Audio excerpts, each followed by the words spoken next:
Hello guys, welcome back to my channel. My name is Trouble, and today we're going to be doing a review of JoJo's Bizarre Adventure, JoJo Land, Chapter 18. Um, let's, it's developing. That's the only thing I can really say about it, is that things are developing. Spoiler alert for the chapter if you haven't read it yet. And let's just jump right on into it.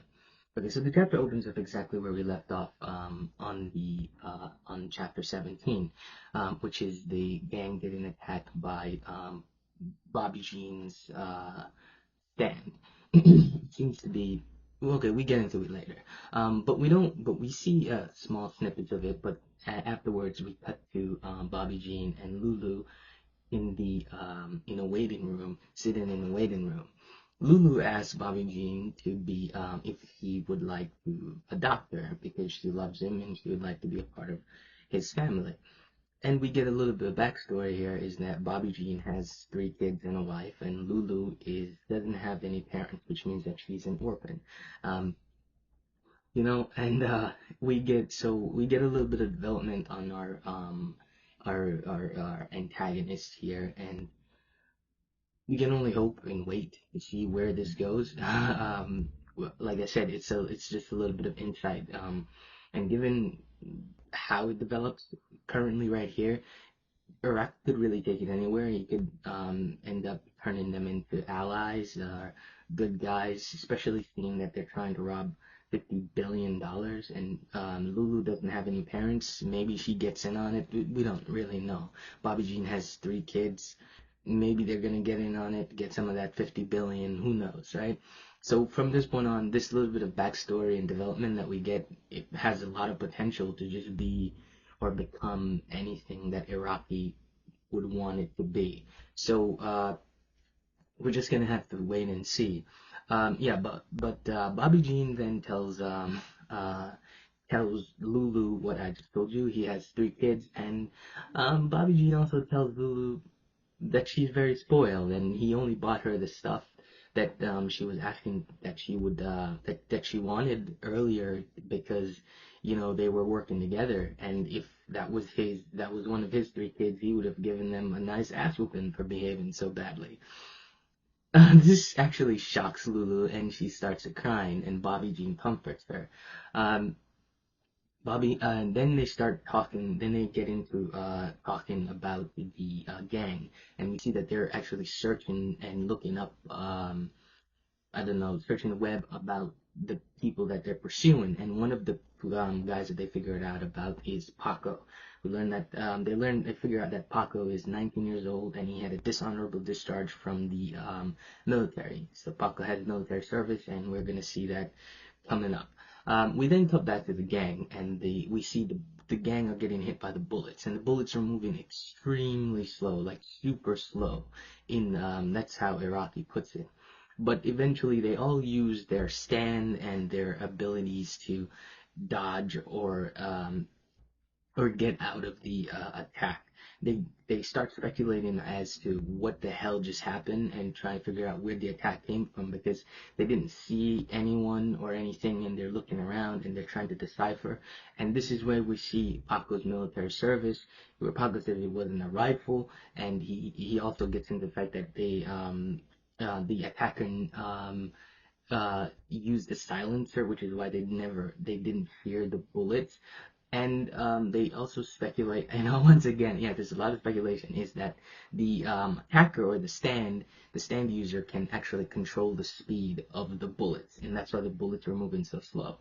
Again, this isn't confirmation, this is just them taking bits and pieces and trying to make a picture of what's going on, and they start to panic because they already got figured out and people are already chasing after them, and Howler already start sending assassin after them, so they all kind of freaked out. But this is where Jodia comes in, and Jodia gives a different perspective on it, where he says he's kind of relieved because that means that lava rock is already in effect because they're trying to steal $50 billion, and naturally losing $50 billion, $50 billion worth of asset, that's a shit ton of money. Obviously, someone is gonna notice that. And so, instead of freaking out or panicking that we're being chased, we should look at this more fruitfully or favorably, which again is a perspective. Yeah, that's Jodia's perspective on it. Let's just keep an open mind. This is a good thing. It means that the $50 billion is coming to us. So let's not freak out or let's not start panicking about it. Uh, and But then you hear Yasugi coughing up. The stand, the automatic pursuit stand, or that girl's bag grooves shit. That stand is a tongue twister.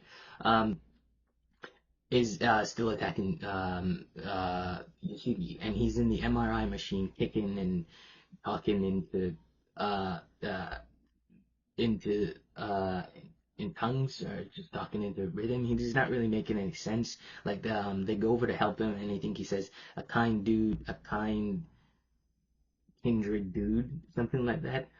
And then yeah, there's at one point where he goes like, "My best friends forever," when they're trying to help him. So yeah, he's kind of losing it. Like the blood is everywhere and everything. But so what the gang decides to do is that Paco and Jodia decides to stand guard while Charming Man and Dragona helps out Yasugi with the MRI machine. Remember, what they're doing here at the hospital is that they're here because Yusugi's being attacked by an automatic pursuit stand, that being Lulu's stand, which is that girl's bag grooves. That's it. Alright, which is Lulu's stand, and Yusugi's being attacked, and they try to destroy the stand in Yusugi's body, but they were unable to do that, so they decided to go to the hospital and use the MRI machine to locate that girl's bag's grooves in Yusugi's body, and use Dragona's smooth operators to destroy it. That's what they're trying to do. This is why we're at the hospital. And so, we have a little thing where the magnets, because the MRI machine uses magnets to using magnetism or electromagnetism to take pictures from inside the body, and we see the machine get activate, and Yasugi's arm gets stuck to Dragona's arm gets stuck to the door because it's the MRI machine, and it even pulls someone towards it. But we see move over to Jodio and Paco, and they're waiting. They decide that Paco deduces that the bullets came from someone who entered the elevator, which is true. And Paco and Jodia decides that they're gonna stay at the elevator, and wait to see who comes out, because inevitably whoever it is that shot the bullet is going to come back to see what happened. And it didn't take long. And as soon as they're standing at the elevator door opens, and we see a woman and a doctor pushing someone in a wheelchair. And then Paco walks up to the door, and right then and there is Bobby Jean and Lulu. And Lulu, being, she's obviously calcium, so she kind of freaks out and she kind of panics. But Bobby Jean, he keeps his head about him. He's more obviously older. And Lulu's also kind of shocked that they're still alive. But obviously none of they know that Paco is the bad guy, but Paco doesn't know. So Paco just kind of moves out of the way and let them pass.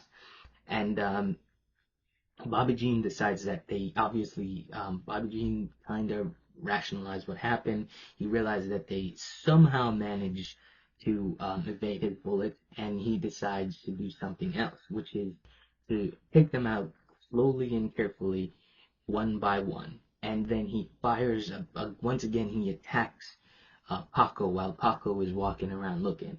And the bullets attack Paco, and Paco realizes that it was them, the father and daughter, that's what he says, um, who just came out of the elevator, who are attacking him. In order to prevent all the bullets from killing him, Paco uses his ability, which is, again, kind of make things stick to his body. This is one of the things I love about Araki, is that he makes the weirdest abilities so useful. Uh, because I mean, if you think about that ability, most people would say that ability is utter useless, right? Like But Paco uses the elevator door to basically creates like a shield around himself to deflect all the bullets. And in the ensuing thing, I think he falls down the elevator shaft. Uh, he falls down the elevator shafts, or the bullets pursue him, and him falling down, it actually burst opens the elevator door. And then we cut back again. We cut back to the bankers from the last chapter that went to meet Mr. Howler at the airport to tell him that he's bankrupt and they want a payout from all of his loans that he took from the bank.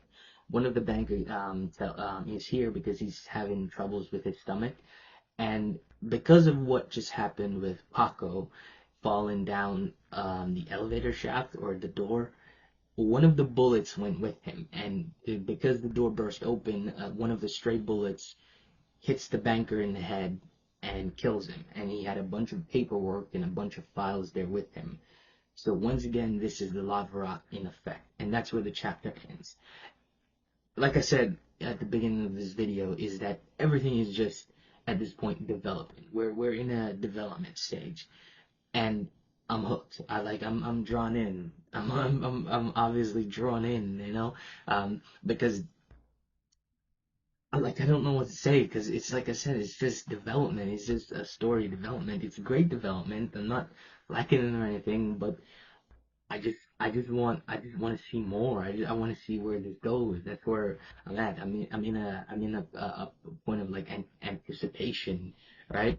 I'm at the edge of my seat. So I don't know if you guys are feeling the same way, but yeah, that's JoJo Land chapter 18. Amazing chapter. Art.